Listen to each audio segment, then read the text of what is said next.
Are you enjoying this podcast? Well, you have KUOW members to thank for that. KUOW members make the trusted local journalism and storytelling you hear on this show possible. Become a member today and help support the production of this podcast. It only takes a minute. Make a donation at KUOW.org or follow the link in the show notes. And thanks. You're listening to Soundside. I'm Libby Denkman. I've been interviewing the top 4 candidates for governor in terms of polling and fundraising all this week. You can find my conversations with Dave Reichert, Bob Ferguson, and Mark Mullet over on the Soundside podcast and on the KUOW app. All of these candidates have really different ideas about where the state should be headed. To round out the bunch, joining me now is Republican Semi Bird.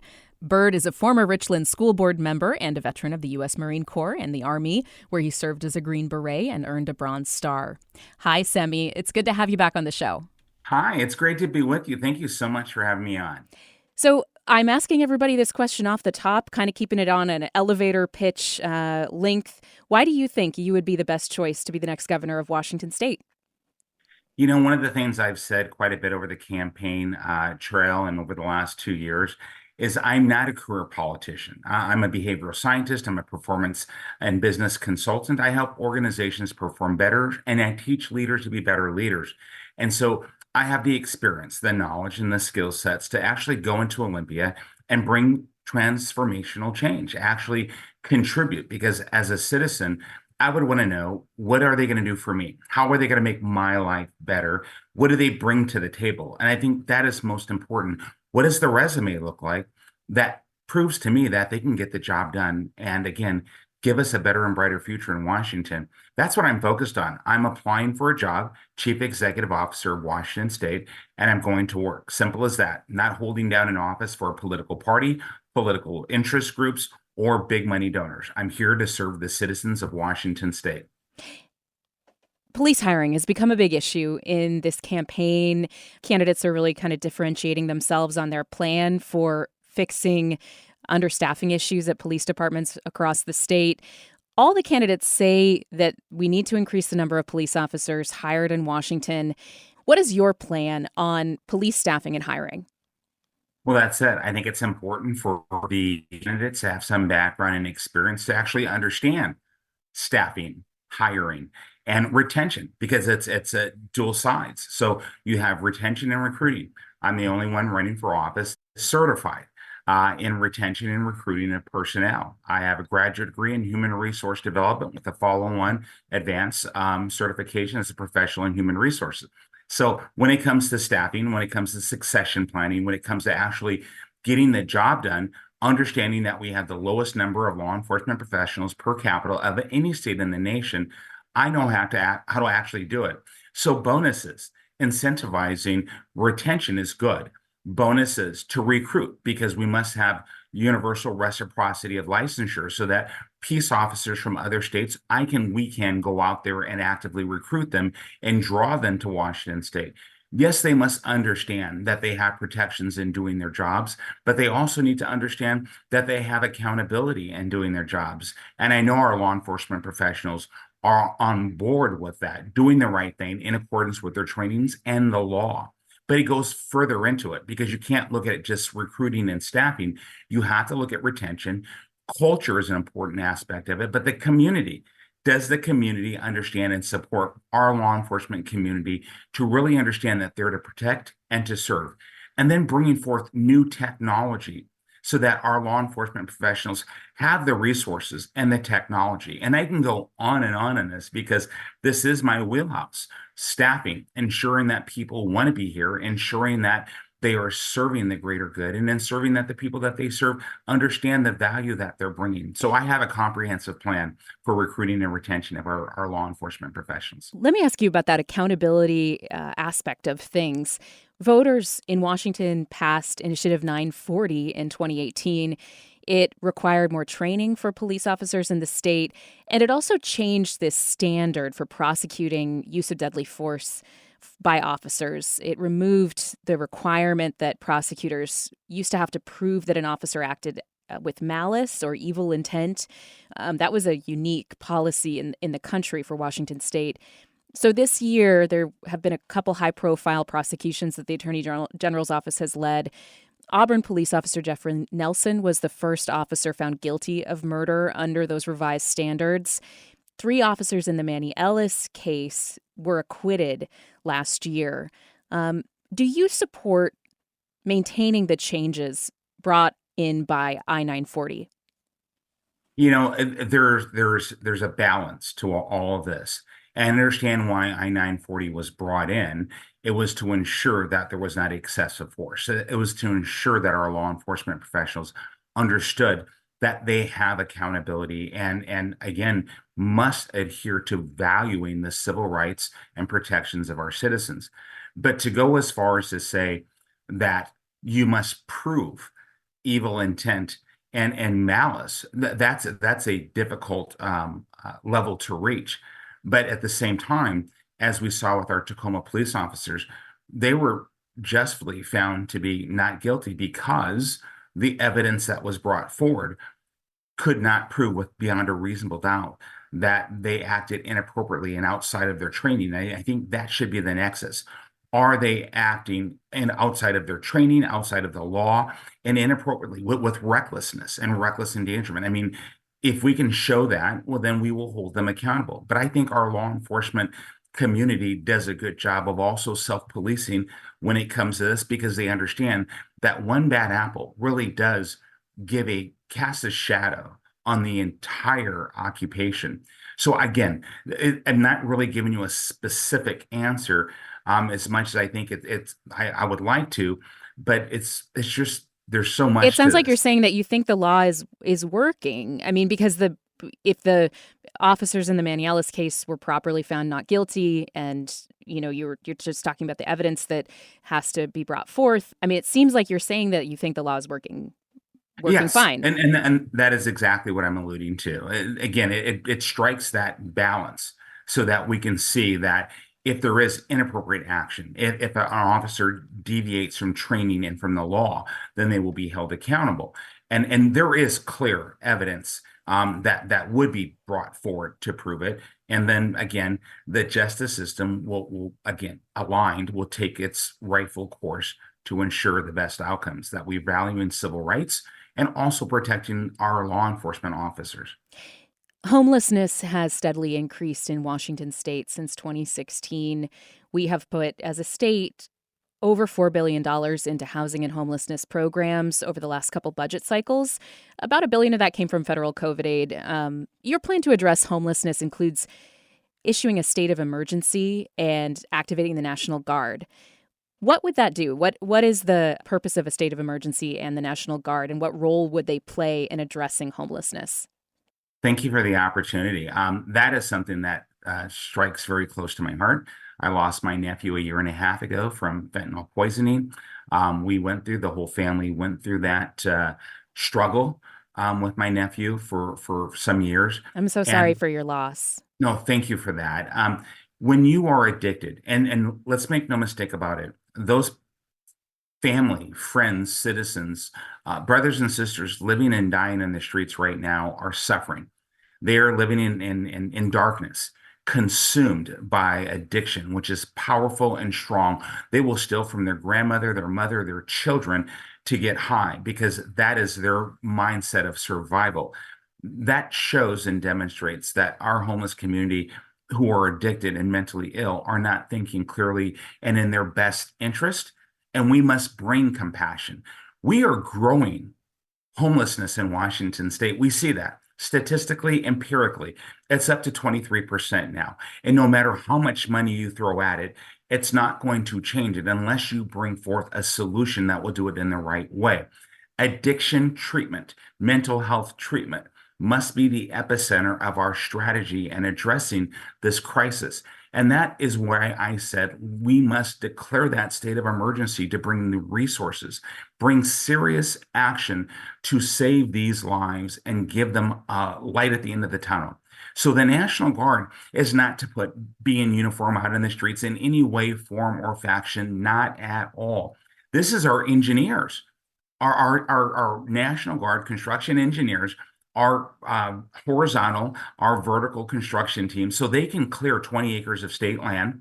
They have the machines, the equipment, and the expertise to do that, to create an inpatient treatment facility. The National Guard has drug treatment specialists, has mental health specialists, has medical professionals. We have dietary, we have dentistry, we have the resources that we need to bring that immediate hope and sanctuary to those citizens who are dying in the streets. And I am not going to allow this to happen and continue. We are growing this misery. We must no longer participate and step over bodies as if they are no longer human beings. These are family members. These are people's parents, people's children. We must act, and I will act. And we're going to save billions of dollars because we already pay and fund the National Guard 1 week in a month, 2 weeks in the summertime. We do this for years and decades. Can I say, though, Semi, that when you say you're going to activate a state of emergency and use the National Guard, the last time we did that for a public health crisis was for COVID. And Governor Inslee was really criticized for the state of emergency that he declared going on and on. It brought legal challenges and, people saying that it was an inappropriate use based on the state constitution, that, these are supposed to be for like severe weather or political unrest situations. I mean, what do you say to somebody who says you kind of sound like you want to do what we did for COVID, but for homelessness? Oh no, it's opposite. It's quite the difference because so what Jay Inslee did for what you spoke of for civil unrest, this is completely different. Activating the Guard for CHOP or CHAZ or our Army and the National Guard to address civil unrest and rioting. This is not the case whatsoever. The National Guard. But Jay Inslee used it for COVID assistance also. I mean, this is what I'm talking about. The COVID state of emergency was the last time we used it for a big public health emergency. And it kind of sounds like you're using the same reasoning to activate the National Guard in this homelessness crisis. And for a conservative, that's what has me kind of pausing and going, oh, it kind of sounds like the same things that conservatives hit Inslee on. Yeah, so I don't speak politically. I speak with compassion and with servant leadership. It is, you know what, I am unafraid to say that Jay Inslee bringing forth the National Guard to support COVID, and again, how he did that and how I'm going to do what I'm proposing, they're different. They're two different deployment situations for two different reasons. We're talking construction. We're talking about constructing treatment facilities. We're talking about bringing in personnel that we're short personnel on, utilizing our state assets. The National Guard has been used for emergencies for decades, but this is something more of a mission of compassion. Think of unified response. This is something that I participated in when the Haiti earthquake happened. This is compassion in our own soil in Washington State. So I don't think people will react adversely. And the other thing is with Jay Inslee and how we respectfully, how he abused the authority to put forth mandates and such. There was so much that was attached to his response to the pandemic that brought a lot of negative feedback and a lot of negative connotations to what I'm proposing. What I'm talking about is a mission of compassion, a mission of love, and a mission to bring life back to those who have abandoned it. So it's something quite different. Let me ask you about, again, overdoses and how the criminal justice system should be involved. Lawmakers in Olympia passed last year the Blake Fix, which recriminalized drug possession and public drug use. Now they are gross misdemeanors with penalties of up to 180 days in jail and a maximum $1,000 fine or on a first or second offense. On your website, you talk about your desire to make Schedule I drugs a felony in Washington state. In Idaho, where Schedule I drugs possession can be charged as a felony, that penalty can range up to 7 years in prison. So what are you looking for in shifting this to be a felony penalty? What is the balance in your mind between penalty and treatment or other kinds of support? Thank you. And again, a beautiful question, because you must separate that out. Someone who's struggling in the darkness of addiction will do anything that they can, whether, again, it's steal or deliver pills or sell pills, in small quantities just to get high. They're not doing it to profit and become a drug lord overnight. These are people who are living in darkness and despair, trying to survive. And in their way, it's to get high. And that giving a pill to someone who's addicted or carrying, they are being taken advantage of because of their state of mind and addiction. So I'm talking about the cartels. We have 3 cartels operating in Washington state. We have crime syndicates who are working for those crime cartels in Washington state. I'm talking about taking decisive and serious action against those cartels and those high-level drug dealers and crime syndicates who are subjugating and taking advantage of our citizens and growing this fentanyl, methamphetamine, and heroin crisis that we're dealing with. So that applies to them. And in terms of the Blake fix, here's something else we should be talking about. It was the right thing to do to ensure that the Blake bill did not go unaddressed, but we don't even have the infrastructure to support the Blake fix. We talk about diversion, or we talk about a mandatory of, gross misdemeanor and $1,000. Well, if you're dealing in a drug that can cause someone to lose their life, I would ask, would people think that that is sufficient as a penalty when you took a life because you chose to become a dealer? What I would say to this is we need to consider that, but also the infrastructure that supports the justice system. Our drug lab, the Washington State Patrol, is the drug lab of Washington State, which is wholly underfunded, understaffed, and under-resourced. The drug lab is backed up. We are dismissing cases because we cannot process the drugs that have been confiscated and need to be, again, proven to be what they are so that we can take the case to court. We can't even do that. And so it's comprehensive. We do need to bring serious repercussions so that those serious drug dealers know that if you want to come into Washington State and deal in the deaths of our citizens, you're going to pay a heavy price. So for you, the felony penalties are for dealing, not for simple possession. You are okay with drugs, simple possession, and public use still remaining a gross misdemeanor in Washington State? So not okay with it, but no, we're not going to do what was done with mass incarceration, because that's just, again, they didn't think about the secondary and tertiary order of effect of that nonsense. No, we're not doing that, because you always have these marginalized communities, and you have certain sectors of our own communities that find themselves behind bars. But that was not the ultimate intent. The ultimate intent is to stop the free flow of fentanyl, heroin, methamphetamine, and drugs that are killing our brothers and sisters. So we're going to focus on that. But those who are doing drugs publicly, they're going to still be held accountable to the law. I think a gross misdemeanor initially is the right thing. It does say 2 times. It's a start, but that was done in emergency to respond to the Blake bill. So again, there's work to be done, but we're not talking about incarcerating someone for smoking marijuana, or which could be medical. It could be for different things. Sure. We need to get this right. What's your position on climate change? I know you support the repeal of the CCA, the Climate Commitment Act, this initiative that's going to be on the ballot in November. That created a carbon pricing system that generated billions in revenue for the state so far to address climate resiliency programs. It's one of Jay Inslee's signature achievements, and the legislature's signature achievements over the last couple of years. You support repealing that. What is your alternative to the CCA? I mean, how would you approach climate change as governor? Oh, I appreciate that. And no, I 100% support repealing it. Gasoline prices up 50 cents a gallon, diesel prices up 63 cents a gallon. That's interfering with our supply chain management, because truckers who are supposed to be exempt are feeling the pain and the pinch. I will say that different people looking at this, they say it's hard to pin down the actual amount that it increased gas prices, and people argue over this on the right and the left. So I just want to put that out there, that the actual number of cents per gallon that was increased, it's really hard to nail that down. But sorry, continue.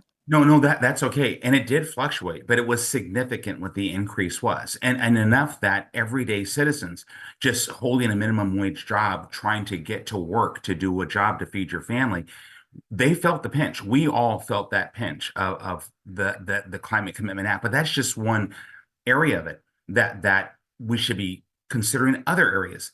So when we talk about, I know this was previous with other laws, that hydroelectricity is not renewable energy, that it's carbon free. It's natural. It is renewable energy. But why are we not looking into discovering or increasing fusion energy, which in Chelan County, we're doing that, or small portable modular nuclear reactors that we're doing in Richland, Washington with Energy Northwest, who operates one of the Pacific Northwest's only nuclear power plants. So there are things that we can do without a Climate Commitment Act that has caused more damage in terms of affecting different regulations and laws that has adversely affected our growers, our ranchers, our citizens, construction. When we have lowest number of housing units, which has caused housing to skyrocket. There's so many implications that were not thought out with the Climate Commitment Act. I am 100% for protecting our environment. The most beautiful state in the nation.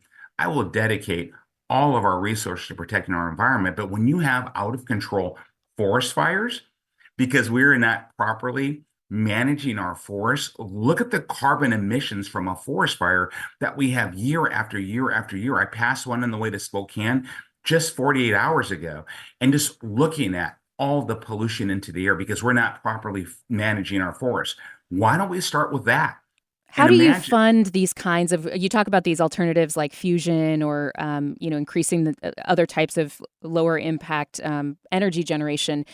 I think the Climate Commitment Act supporters say is this idea of, okay, you're ramping down by producing carbon more expensive. You're ramping down the emissions and you're taking the money from that market to fund these other green energy programs, the climate resiliency programs.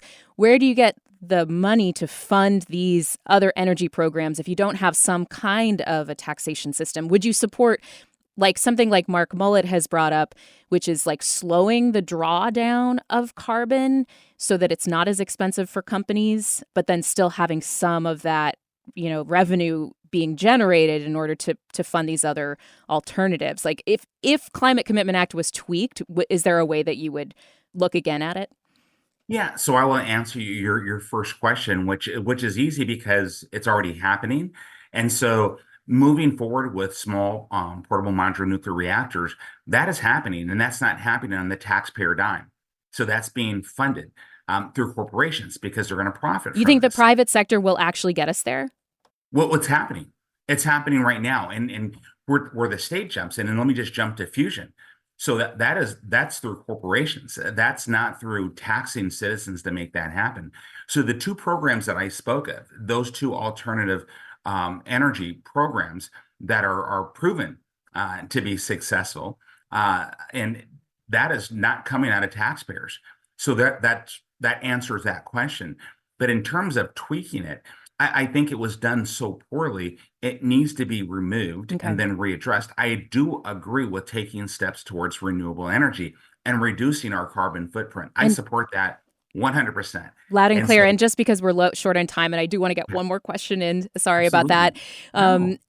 since the Dobbs decision, Mhm. voters in Washington state are kind of looking at these other states that have restricted access to abortion care. Having abortion available in most cases is broadly popular in Washington state. And people here, I think, are used to governors who are taking, or at least Jay Inslee so far has taken a really proactive stance on this about the ways that he's planned to protect abortion access in the state. What would you do when it comes to reproductive choices and the access to abortion if you are elected governor? Yeah. So again, we must dismiss the myths, which is that the governor can go into office and just say, you know what, that law 9.02.100 that we've had in the book since the 70s, I will solely just eliminate it. Can't happen. It's not within my authorities. But That he's energy. doing things, Inslee's doing things like stockpiling mifepristone and, directing hospitals to provide emergency care. And, he's signing bills protecting abortion care. This is like a proactive stance. So even if Yeah. that governor, the next governor maybe wouldn't try to overturn that law, would you proactively go and try to support reproductive freedom? Yeah, no. So there's a difference here. I'm not. running as an ideological representative of special interest. I'm running as a governor to bring the corrections that have damaged Washington State, to make Washington affordable again, to make Washington bring help to the homeless, to bring law to the lawlessness. I'm going to work. We have a mental health crisis. Where's the infrastructure in that? But we're talking about abortion. Like, that is our prime mission, where we already have a law in place to protect access. And so when we're going to talk about taking taxpayer dollars, and I heard Dave Reichert's interview with the Seattle Times editorial board, and I was surprised. They were surprised, and Dave's like, "No, I'm for it, stockpiling. I'm for what Jay Inslee was doing." And I was even surprised.